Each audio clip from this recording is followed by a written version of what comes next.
कि टाटा को जमीन दी गई कि भाई तुम अपनी फैक्ट्री बनाओ, कॉलोनी बनाओ और इसको जो करना है करो, लेकिन उसने सारी जमीनों का इस्तेमाल नहीं किया। 1 साल के अंदर में उसको इस्तेमाल करना था। बिहार के जो कांग्रेसी नेता थे और फिर झारखंड जब बना तो झारखंड में बीजेपी और जेएमएम के जो नेता थे, इनको ब्राइब देके, मतलब इनको रिश्वत देके टाटा ने ये गैर कानूनी जो व्यवस्था है जेएनएसी नाम की, नोटिफाइड एरिया नाम की कमेटी को बनाए रखा। आदिवासियों की जमीन से टाटा ने अरबों खरबों रुपए कमाए हैं, उसमें से कुछ पैसे रिश्वत तो दे ही सकती थी, तो इन्होंने लॉबिंग की, रिश्वत दिया। नमस्कार, आप देख रहे हैं विमर्श न्यूज़। मैं हूं आकाश आपके साथ। इस वक्त जमशेदपुर में और देखा जाए तो झारखंड में एक मुद्दा बहुत गर्मजोशी से चल रहा है कि टाटा कंपनी और झामुमो की सरकार, हेमंत सरकार साझा करके जेएनएसी की 100 साल पहले एक मुद्दा उठाया था कि इंडस्ट्रियल टाउन टाटा को बनाने का। आज तक कोई भी इंडस्ट्रियल टाउन पूरे इंडिया में, पूरे भारतवर्ष में नहीं बना है। तो देखा जाए तो ये पहला टाउनशिप होगा जो कि इंडस्ट्रियल टाउन बन रहा होगा। तो इसमें एक बात आती है कि ये सरकार जो झारखंड की झामुमो सरकार है, इसको सरकार में लाने के लिए आदिवासी और कुर्मियों ने बहुत ही योगदान दिया है और स्थानीय सरकार के रूप में देखा जाता है। ये सरकार गाछ, चास और मांस की बात करते हुए आगे बढ़ती है और इंडस्ट्रियल टाउन की बात करते हुए तो लोग बहुत ही इसके लिए नाराज दिख रहे हैं। तो इस पर हम अखिलेश श्रीवास्तव जी, जो कि कोलकाता हाई कोर्ट में प्रैक्टिस करते हैं और सुप्रीम कोर्ट में भी प्रैक्टिस करते हैं और बहुत ही जाने माने वकील हैं, ये किसी भी परिचय के मोहताज नहीं है, तो इनसे इस बारे में बात करते हैं। सर, आपका स्वागत है विमर्श न्यूज़ चैनल में। नमस्कार सर, ये मामला जो है, अभी आप जवाहर शर्मा जी ने 1958 में उठाया था, आप भी उसमें शामिल थे और अभी आप इसमें गर्मजोशी से हैं, सारे मीडिया में आप रोज इंटरव्यू दे रहे हैं। आज आप भी हमारे चैनल पे आए हैं, तो इस मामले में आप क्या संज्ञान लेते हैं, बताइए। देखिए, हिंदुस्तान हम आज़ाद हुआ 15 अगस्त 1947। फिर हम लोगों ने 26 नवंबर 1949 को अपना संविधान बनाया और खुद को दिया। संविधान किसने बनाया? संविधान हम लोगों ने बनाया और हमने खुद को दिया। तो संविधान बनाने के बाद जो हम लोगों ने डेमोक्रेटिक व्यवस्था की हिंदुस्तान में, वो 3 लेयर की डेमोक्रेटिक व्यवस्था है। एक केंद्र है यानी कि संसद, दूसरा विधानसभा है मैंने सब राज्यों की विधानसभा, और तीसरा है स्थानीय निकाय जिसको हम लोग पंचायत कहते हैं, है ना। तो पंचायत, ये जो व्यवस्थाएं हैं, ये हम लोगों ने जैसे ही संविधान को अडॉप्ट किया और संविधान को लागू किया 26 जनवरी 1950 में, उसके बाद से हम लोगों ने उसको फॉलो करना शुरू किया संविधान को। तो सारे पूरे देश में आप देखोगे कि जो पंचायती राज व्यवस्था है या म्यूनिसिपैलिटी है, म्यूनिसिपल कॉरपोरेशन है, सब बने। जमशेदपुर में नहीं बना। जमशेदपुर में 1919 में 1907 में टाटा कंपनी यहाँ आई, मतलब उसका रजिस्ट्रेशन हुआ टाटा स्टील का। उसमें एक बात हाँ, कि क्या यह ऐसी साजिश पूरे भारत के हर जिले में 100 साल पहले से रची जा रही थी कि यहाँ पर नगर पालिका नहीं बनाया जाए और इसको इंडस्ट्रियल टाउन बनाया जाए? नहीं, शुरू में इसको साजिश नहीं कहेंगे, क्योंकि जब अंग्रेजों ने इसको सबसे पहले 1909 में इसको कुछ ज़मीन दी, लगभग 3,500 एकड़ ज़मीन। वो ज़मीन यहाँ के कुर्मियों और आदिवासियों की थी। तो 1909 में इसने दिया करीब 3,500 एकड़। फिर 1912 आते आते सब मिला के करीब 10,000 एकड़ इसको जमीन दिया गया। और फाइनली 1919 में अंग्रेजों ने इसको 15,725 एकड़ जमीन दिया। उस जमीन पर अब देखो, 1919 में जमीन दिया, 1922 में अंग्रेजों ने एक कानून बनाया था, बिहार उड़ीसा म्युनिसिपल एक्ट 1922 में। उसी के तहत 1924 में अंग्रेजों ने एक घोषणा की और कहा कि हम यहाँ नोटिफाइड एरिया कमेटी बनाएंगे। कहाँ? ये जो 15,725 एकड़ लैंड जो टाटा को दिया गया, जो किलोमीटर के हिसाब से देखेंगे तो 224 स्क्वायर किलोमीटर जो एरिया है, जिसको जमशेदपुर हम लोग कहते हैं, सब लोग मानते हैं, तो 224 स्क्वायर किलोमीटर के लिए जेएनएसी बनाया, Jamshedpur notified area committee. Jamshedpur notified area committee जो है वो एक प्राइवेट बॉडी थी, वो गवर्नमेंट की बॉडी थी ही नहीं। उसमें 1998 तक, तुमने कहा भी कि 1998 से जवाहर शर्मा जो हैं वो इस मुद्दे को उठा रहे हैं, तो क्यों उठा रहे हैं कि 1998 तक यहाँ केवल जो टाटा के अफसर थे वही उसके प्रेसिडेंट और वाइस प्रेसिडेंट बनते थे, उसमें कोई सरकारी आदमी नहीं होता था। तो जेएनएसी एक प्राइवेट बॉडी थी। किसके लिए? ये जो टाटा के नियंत्रण में या कब्जे में जो जमीन थी उसके लिए। कब्जे की बात मैं क्यों कह रहा हूं कि टाटा को जमीन दी गई कि भाई तुम अपनी फैक्ट्री बनाओ, कॉलोनी बनाओ और इसको जो करना है करो, लेकिन उसने सारी जमीनों का इस्तेमाल नहीं किया। 1 साल के अंदर में उसको इस्तेमाल करना था। उसने केवल आज तक उसने केवल 1861 एकड़ लैंड में ही अपना प्लांट बनाया है। बाद में फिर टाटा मोटर्स बना बहुत बाद में, टिन प्लेट बना बहुत बाद में, है ना। उसके बाद टीआरएफ बनी बहुत बाद में। ये सारी कंपनियां बाद में बनी और उसके बाद इन सब की कॉलोनियां बनी। तो सब आज अगर सबको हम एक साथ भी जोड़ ले तो लगभग 2500 से लेकर 3000 एकड़ जमीन जो है वही टाटा, तुम कह सकते हो कि वही टाटा ग्रुप कंपनीज हैं और उतना ही एरिया में टाटा के लोग रहते हैं। मतलब मात्र 2500 से लेकर 3000 एकड़ जमीन पे टाटा की कंपनियां हैं और उसके लोग रहते हैं, है ना। तो इंडस्ट्रियल टाउन जो है वो कोई अगर मान लो कि कोई कंपनी है, उस कंपनी के को जमीन दी गई है, उस जमीन पे उसके लोग रहते हैं, मतलब उसकी कॉलोनी है, उसके लोग रहते हैं और बिजली पानी और नागरिक सुविधाएं अगर वो कंपनी देती है तो उतने छोटे से एरिया को इंडस्ट्रियल टाउन बनाया जा सकता है। जमशेदपुर जैसे बड़े शहर को नहीं बनाया जा सकता। जमशेदपुर जैसे बड़े शहर में टाटा के कितने एम्प्लॉई है? एक एम्प्लॉय नहीं, उनका पूरा परिवार। एम्प्लॉय तो मुश्किल से 30,000 होंगे। मतलब मुश्किल 1 लाख से लेकर 1.5 लाख लोग जो हैं वो टाटा पर आर्थिक डिपेंडेंट हैं। बाकी सब बाहरी हैं। 20 लाख लोग बाहरी हैं। तो 20 लाख लोग टाटा के गुलाम थोड़े ही हैं कि टाटा की जमींदारी में रहें, टाटा के कंट्रोल में रहेंगे या जीएनएससी में रहेंगे। लेकिन इसके बावजूद बिहार के जो कांग्रेसी नेता थे और फिर झारखंड जब बना तो झारखंड में बीजेपी और जेएमएम के जो नेता थे, इनको ब्राइब देके, मतलब इनको रिश्वत देके टाटा ने ये गैर कानूनी जो व्यवस्था है जेएनएससी नाम की, नोटिफाइड एरिया नाम की कमेटी को बनाए रखा। तो नोटिफाइड एरिया कमेटी जो है, अब मान लो कि 1950 में संविधान लागू किए, लोगों को समझ नहीं था कि संविधान में क्या लिखा हुआ है, क्या होना चाहिए। जमशेदपुर में नोटिफाइड एरिया कमेटी कैसे बनी, नहीं समझ था। थोड़ी देर के लिए मानते हैं, समझ तो था, बहुत लोगों को समझ था, लेकिन मान लो ज्यादातर लोगों को, मेजॉरिटी के लोगों को समझ में नहीं था, ये बात समझ में नहीं आ रही थी। तो कम से कम 1992 में जब 73वां और 74वां संविधान संशोधन हुआ, जिसमें व्यवस्था की गई कि पंचायती राज के अलावे 74 में कि नगर पंचायत होगा या म्यूनिसिपैलिटी होगी या म्यूनिसिपल कॉर्पोरेशन बनेगा, ये संविधान ने उसको फोर्टिफाई कर दिया।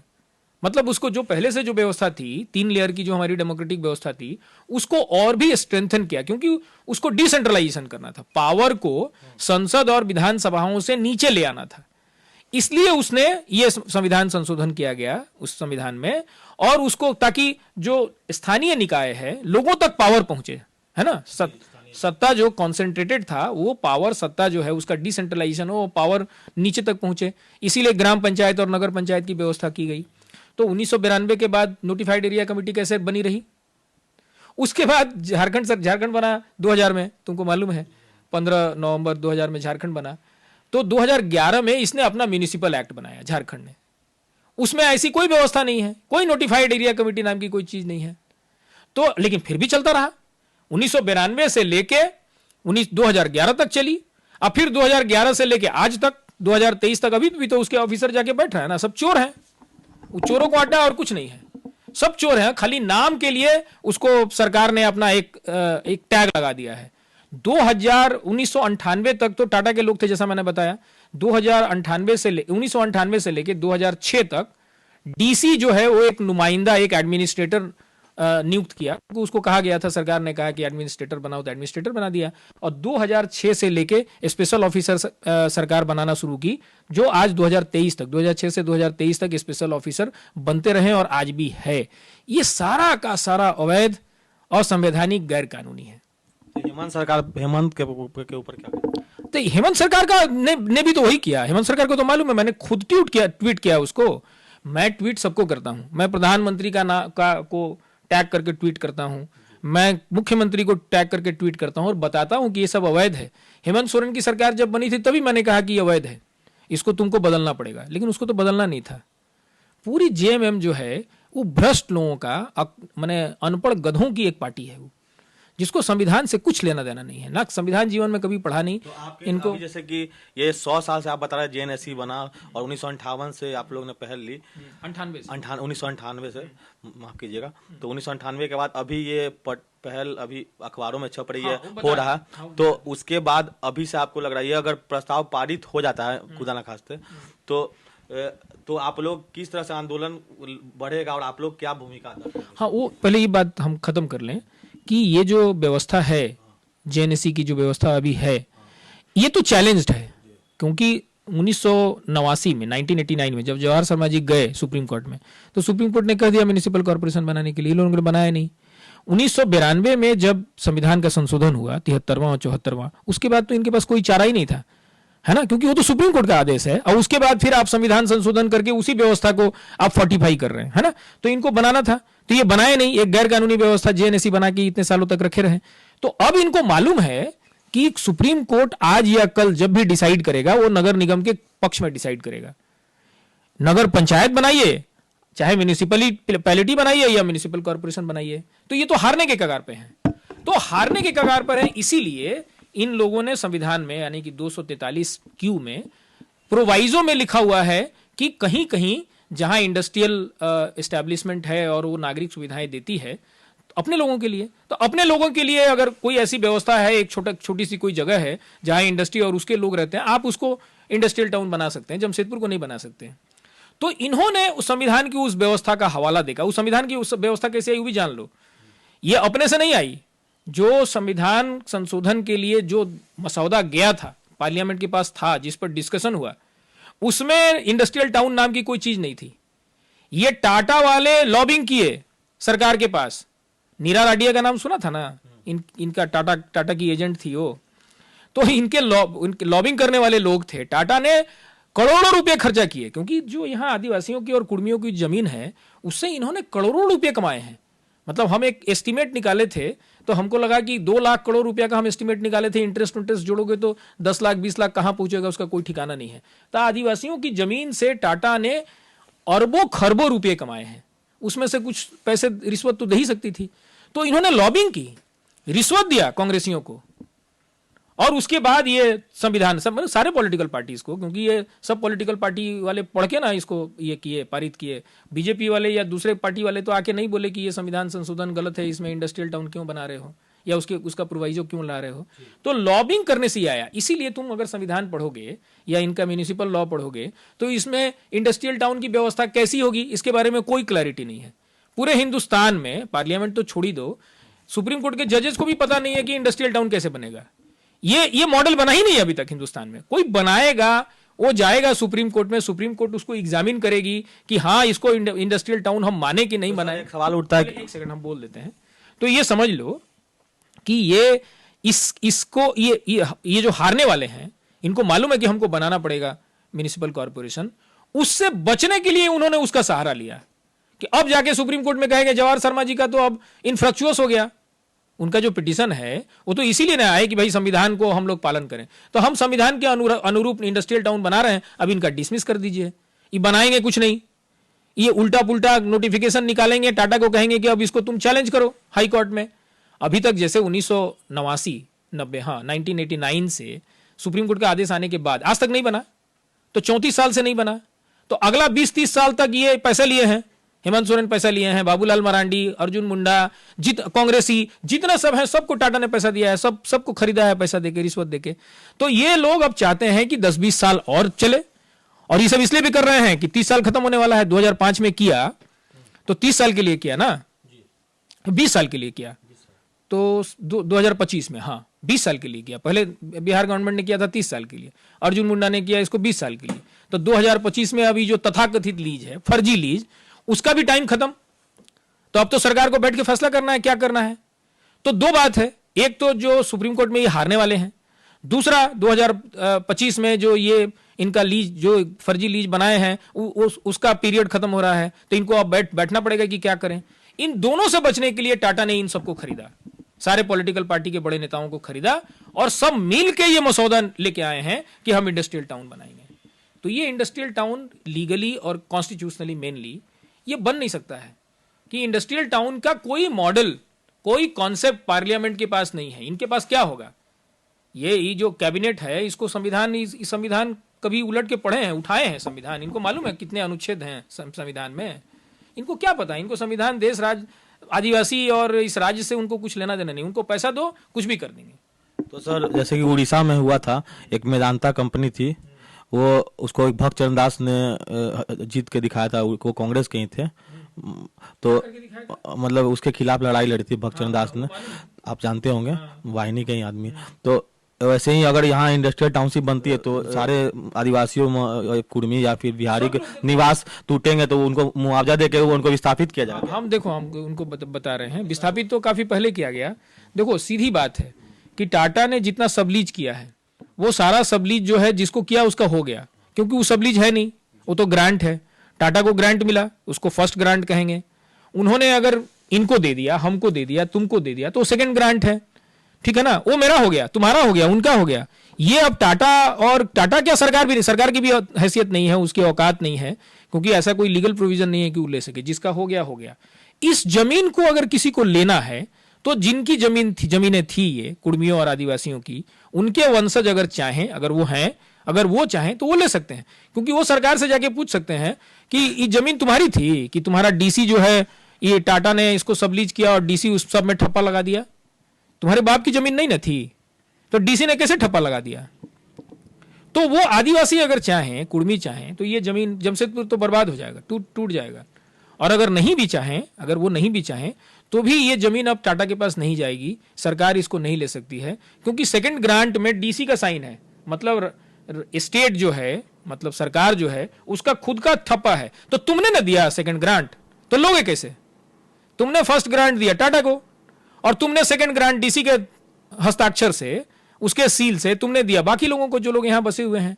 तो वो तो फिर उसमें कंडीशंस ये रहता है कि आपको ये काम करना है इसका, मतलब अगर ये सब काम नहीं करेंगे तो हम आपका ये जो ग्रांट है हम कैंसिल कर देंगे। तो टाटा को दिया फैक्ट्री बनाने के लिए, टाटा जितना दूर फैक्ट्री बनाई है और उसकी फैक्ट्री चल रही है, तो ग्रांट कैंसिल नहीं होगा। उसी तरीके से फिर सरकार ने दे दिया सेकंड ग्रांट यहाँ के लोगों को, जो बाहर से आए यहाँ बस गए, तो उसको घर बनाने के लिए दिया, उसको बिजनेस करने के लिए दिया, तब कैसे उसको कैंसिल करोगे? तुमने जिस काम के लिए दिया वो काम वो कर रहे हैं। तुमने घर बनाने के लिए तो घर बना के रह रहे हैं, तुमने दुकान बनाने के लिए दुकान बना के वो रह रहे हैं, तुमने अस्पताल बनाने के लिए दिया, अस्पताल बनी हुई है, तो कैसे हटाओगे? कानूनी तौर पर तो आपको हटाने का कोई राइट नहीं है। तो जमशेदपुर शहर जैसा है वैसा है, लेकिन टाटा का नहीं रहेगा ना, जेएनईसी रहेगी। जेएनईसी तो है ही नहीं, ये तो लोग क्या नाम है, पूरा जो क्या नाम है एडमिनिस्ट्रेटिव महकमा है, डीसी से लेके पूरा पुलिस वाले सारे माने टाटा के ये बन के चपरासी बन के चले जाते हैं तोड़ने ओड़ने। नहीं तो जेएनईसी की तो कोई हैसियत नहीं है, वो तो कुछ है ही नहीं, कोई लीगल बॉडी नहीं है, वो कोई कॉन्स्टिट्यूशनली तो उसका कोई मतलब उसकी कोई आइडेंटिटी नहीं है, उसका कोई रिकॉग्निशन नहीं है। तो अब इसके जगह पे ये एक इंडस्ट्रियल टाउन बनाना चाहते हैं, जो बनेगा नहीं। इंडस्ट्रियल टाउन तो एक छोटा 1 लाख लोगों का इंडस्ट्रियल टाउन बन सकता है। तो अब जमशेदपुर में कहाँ 1 लाख लोग एक साथ रहते हैं?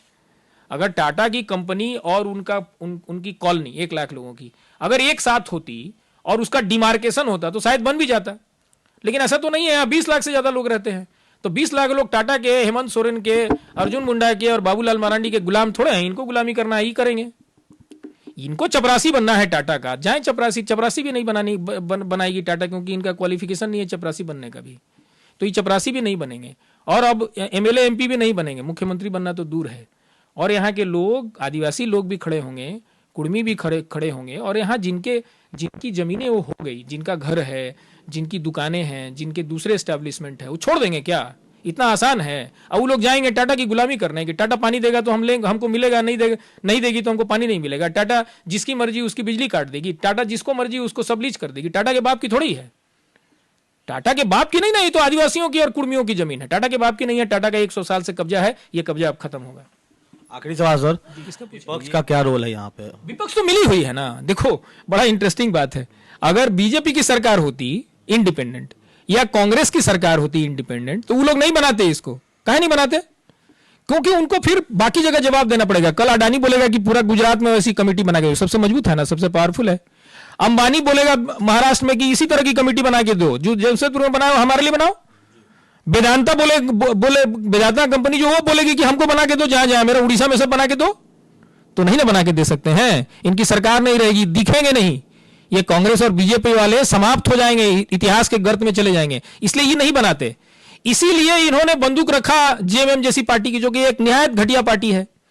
उसकी जो कैबिनेट है और उसके जो एमएलए एमपी है, उन्होंने जीवन में कभी संविधान नहीं पढ़ा, उनको संविधान का एबीसीडी नहीं मालूम, उनको कानून का कोई एबीसीडी नहीं मालूम है। जय झारखंड बोलने के सिवाय उससे आगे ये बहुत आसान था कि जेएमएम को सामने करके उसके कंधे पर बंदूक रखो और चलाओ। वो इन लोगों ने चलाया, अपने कर नहीं सकते थे, है ना। इनका रोल वही है, ये सारे बिके हुए हैं, सबको टाटा ने खरीद के रखा हुआ है, वही रोल है। लेकिन इन्होंने जेएमएम को आगे कर दिया है ताकि जितनी गालियां पड़े वो जेएमएम को पड़े, ये साफ सुथरे बच जाएं। साफ सुथरे बिल्कुल नहीं है, मैं इसलिए तो मैं बता रहा हूं, कल से मेरे इतने सारे इंटरव्यू हुए, मैं बता रहा हूं कि क्या हो रहा है जमशेदपुर में, और बनेगी नहीं, निश्चिंत रहो। ये थे अखिलेश श्रीवास्तव जी जिन्होंने तीखा कटाक्ष बोला है, और उनका सबसे मुख्य पॉइंट ये है कि अगर इन्होंने इसीलिए झामुमो को आगे करके जो पार्टी ने कभी संविधान नहीं पढ़ा, जिनके एमएलए एमपी निरक्षर हैं, जिन्होंने जो सिर्फ जय झारखंड का नारा लगाकर आगे बढ़ते हैं, लेकिन जिनके अधिकतर लोग पढ़े लिखे नहीं हैं, इस तरह के लोग हैं, और जो अलायंस के सहारे चल रहे हैं, इस तरह से इनका यह कहना है कि हम लोग इसके लिए जहां तक जाना होगा जाएंगे, और हम लोग 1998 से लड़ाई लड़ रहे हैं, आगे भी लड़ते रहेंगे, और न्यायपालिका के लिए लड़ेंगे, और यही इनका मुख्य बयान था। तो इस तरह के वीडियो में बने रहने के लिए आप देखते रहे विमर्श न्यूज, हम पल पल की अपडेट इस पर देते रहेंगे। तो अगर यूट्यूब पे देख रहे हैं तो लाइक करें, सब्सक्राइब करें, बेल आइकन दबाएं, फेसबुक पे देख रहे हैं तो फॉलो करें। तब तक के लिए विदा लेते हैं, धन्यवाद।